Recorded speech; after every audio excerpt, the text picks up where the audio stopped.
केशव बहुत ही गरीब होता है। उसके घर में नाम मात्र के बर्तन और टूटी हुई खाट होती है। बड़ी मुश्किल से दिन गुजर रहे होते हैं।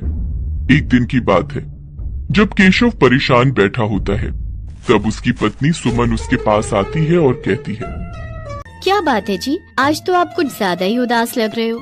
मुझे बताओ, बताओ ना। उदासी की तो बात है ही। मैं कितना लाचार हूँ कि तुम्हें कोई भी खुशी नहीं दे सकता। काम धंधा कुछ नहीं है, चूल्हा भी ठंडा पड़ा रहता है। क्यों परेशान होते हो? हमारा समय जरूर बदलेगा। आप देखना, हमारे पास भी सब कुछ होगा। तुम भी सोचती होगी कि किससे शादी करके अपने कर्म फोड़ लिए। आप ऐसा मत सोचो, मैं आपके साथ बहुत खुश हूँ। गरीबी है तो क्या हुआ, आप मेरे साथ तो हो। केशव यूं ही उदास बैठा होता है और सुमन पास के कुएं से पानी लेने जाती है, पर जब तक वहां पहुंचती है तो कुएं में पानी खत्म हो जाता है। हे भगवान, आज तो पानी भी खत्म हो गया। घर पर तो पानी भी नहीं है, अब घर कैसे जाऊं? वहीं खड़ी एक औरत ये सुनकर बोलती है, क्या हुआ सुमन, क्या सोच रही है यहाँ खड़ी खड़ी? पानी लेने आई थी पर पानी खत्म हो गया, अब क्या करूँ समझ नहीं आ रहा। हाँ, आज पानी जल्दी खत्म हो गया, अब तो इसमें सुबह ही पानी आएगा। एक काम क्यों नहीं करती, पास के जंगल में जो नदी बहती है वहाँ से पानी ले आ, बड़ा मीठा पानी है वहाँ का। अच्छा, अभी जाती हूँ। सुमन मटका लेकर जंगल की ओर चल पड़ती है। वहाँ नदी का पानी चमचमा रहा होता है।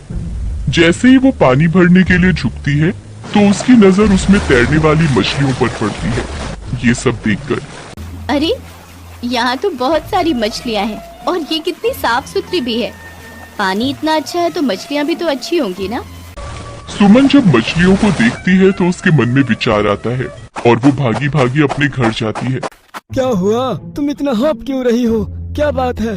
अरे अरे बात ही कुछ ऐसी है। मैं पास के जंगल की नदी से पानी भरने गई थी, वहाँ का पानी बहुत साफ है। ये तो अच्छी बात है। नहीं नहीं नहीं, बात ये नहीं है, बात तो कुछ और है। अरे क्या बात है? बात ये है कि उस नदी में बहुत सारी मछलियाँ हैं जिनको देखकर मेरे मन में एक उपाय आया है। क्यों ना हम मछली पकड़कर उसको बाजार में बेचें? आजकल बारिश का मौसम है और नदी पानी से पूरी तरह भरी हुई है। उसमें बहुत सारी मछलियाँ मिल जाएंगी और हम 2 वक्त की रोटी खा पाएंगे। तुम बात तो सही कह रही हो। मैं कल ही उस नदी में मछलियाँ पकड़ने जाऊंगा। केशव अगली सुबह मछलियाँ पकड़ने जाता है। वो जाल फेंकता है और बहुत सारी मछलियाँ पकड़ लेता है और उन्हें बाजार में बेचता है। इससे उसे बहुत मुनाफा होता है और वो खुश होकर अपने घर पहुंचता है। आज तो तुम्हारा चेहरा बड़ा खिला हुआ है, क्या बात है? ये सब तुम्हारी वजह से हुआ है। अगर तुम मुझे मछली पकड़कर बेचने का उपाय ना बताती तो आज मेरे चेहरे पर ये मुस्कान ना होती। आज तो बाजार में मेरी मछलियाँ बहुत बिकी है। ये आज का मुनाफा रख लो। अगर इसी तरह से तुम मछलियाँ पकड़कर बेचने लगे तो हम जल्दी ही अमीर हो जाएंगे। केशव को मछली बेचते सिर्फ एक ही दिन हुआ था। उसी बाजार में एक रमन नाम का मछली व्यापारी मछली बेचा करता था। उसकी बीवी का नाम पूजा था। वो दोनों केशव के मछली बेचने से बिल्कुल भी खुश नहीं थे। अरे भाग्यवान, ये केशव ने मछली बेचने का विचार कैसे बना लिया? इस पूरे बाजार में तो मैं ही मछलियाँ बेचा करता था। अगर केशव इसी तरह से मछलियाँ बेचता रहा तो मेरा धंधा तो चौपट हो जाएगा। आप फिक्र क्यों करते हो, मैं आपके धंधे को चौपट नहीं होने दूंगी। जल्दी हम कोई उपाय निकालेंगे जिससे केशव को मछली बेचना भारी पड़ेगा। हाँ है, आखिर तुम कहना क्या चाहती हो? हम उसकी मछलियों पर मौका पाकर जमाल गोटा छिड़क देंगे, जिसकी वजह से वो पूरे बाजार में बदनाम हो जाएगा। रमन पूजा ऐसा ही करते हैं। वे मौका पाकर उसकी मछलियों पर जमाल गोटा छिड़क देते हैं, जिसकी वजह से उसकी मछलियाँ जो भी खाता है वो बीमार हो जाता है और केशव पूरे बाजार में बदनाम हो जाता है। ये सब देखकर एक व्यापार शुरू किया था, वो भी ना जाने कैसे गलत हो गया। मेरी वजह से इतने लोग बीमार हो गए। मैं यहाँ से चला जाता हूँ। केशव के घर न आने पर सुमन उसे ढूंढती हुई उसी नदी के पास पहुँचती है जहाँ से वो मछली लेकर आया था। केशव वहाँ चुपचाप बैठा होता है। सुमन उसके पास बैठ जाती है। तभी केशव कहता है, मेरी वजह से सब लोग कितनी तकलीफ में हैं। मैं इस अपमान को सहन नहीं कर पा रहा हूँ। पागल हो क्या? किसी और की गलती पर तुम क्यों अपने आप को गुनहगार समझ रहे हो? मैं जानती हूँ कि तुमने कुछ नहीं किया है। ये सब हमारे पड़ोसी रमन और उसकी बीवी पूजा का किया धरा है। उसने आपकी तरक्की से जलते हुए आपको बदनाम करने की कोशिश की है। रमन, अरे उसको तो मैं कितना अच्छा समझता था, उसने मेरे साथ ऐसा किया। उसको उसके किए की सजा मिल जाएगी। आप बस घर चलिए। सुमन केशव को समझा बुझाकर घर ले आती है और उसे घर से ना निकलने की हिदायत देती है।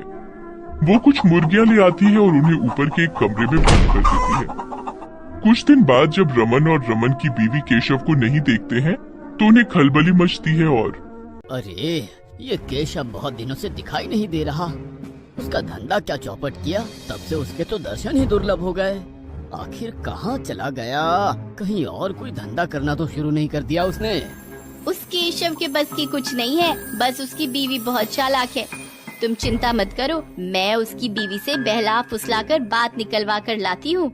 ध्यान से जाना, उसको तुम्हारे इरादों का पता ना चल पाए। पूजा सुमन के घर पता लगाने पहुंचती है, पर सुमन उसके इरादों को भांप जाती है।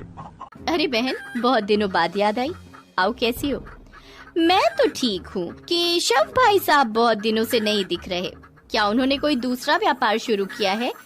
मछली के व्यापार में तो उन्हें बहुत घाटा हुआ था। सही पहचाना बहन, उन्होंने अब मछलियों का व्यापार छोड़कर सब्जियां उगाना शुरू कर दिया है। वो छत पर सब्जियां उगा रहे हैं। सब्जियां उगा रहे हैं? पर मुझे तो मुर्गियों की आवाज सुनाई दे रही है। अरे बहन पूजा, बादल हो रहे हैं तो मुर्गियों ने सोचा होगा कि अभी दिन निकला है, इसलिए अजान लगानी शुरू कर दी है। हाँ हाँ, सही कह रही हो। अब मैं चलती हूँ, रमन मेरा इंतजार कर रहे होंगे।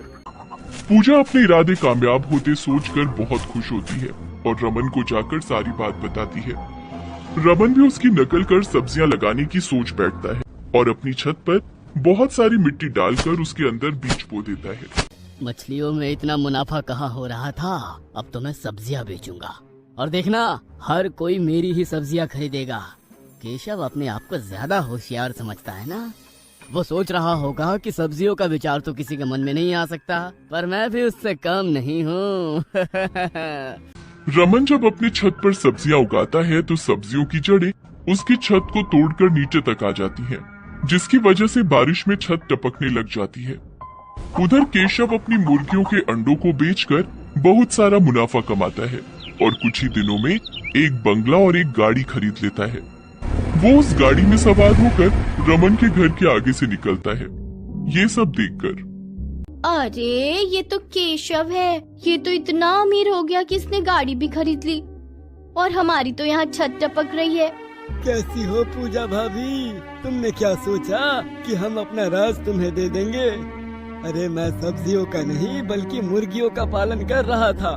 मुर्गियों के अंडों को बेचकर मैं इतना अमीर हो गया हूँ कि अब मेरे पास बंगला गाड़ी है और तुमने मेरी होड़ की और अपने घर को ही तोड़ दिया। किसी ने सही कहा है कि लालच बहुत बुरी बला है और दूसरों की कामयाबी से जलना तो और भी बुरी बात है। रमन और पूजा केशव की कामयाबी से जलकर उसकी होड़ करने के पीछे अपना घर भी बर्बाद कर चुके थे। अब वे रोड पर आ गए थे क्योंकि तेज बारिश की वजह से सारी सब्जियां खराब हो चुकी थी। उनकी मेहनत, पैसा और वक्त तीनों बर्बाद हो गए थे। केशव ने हमें सबक सिखा दिया है कि हम किसी का बुरा करने जाते हैं तो हमारा ही बुरा होता है। हम तो घर से भी बेघर हो गए, अब हम कहाँ जाएंगे? रमन के पास अब पैसे भी नहीं थे और केशव अब अमीर होकर पैसों में खेल रहा था। वो दिन दुनी रात चौगुनी सफलता पा रहा था।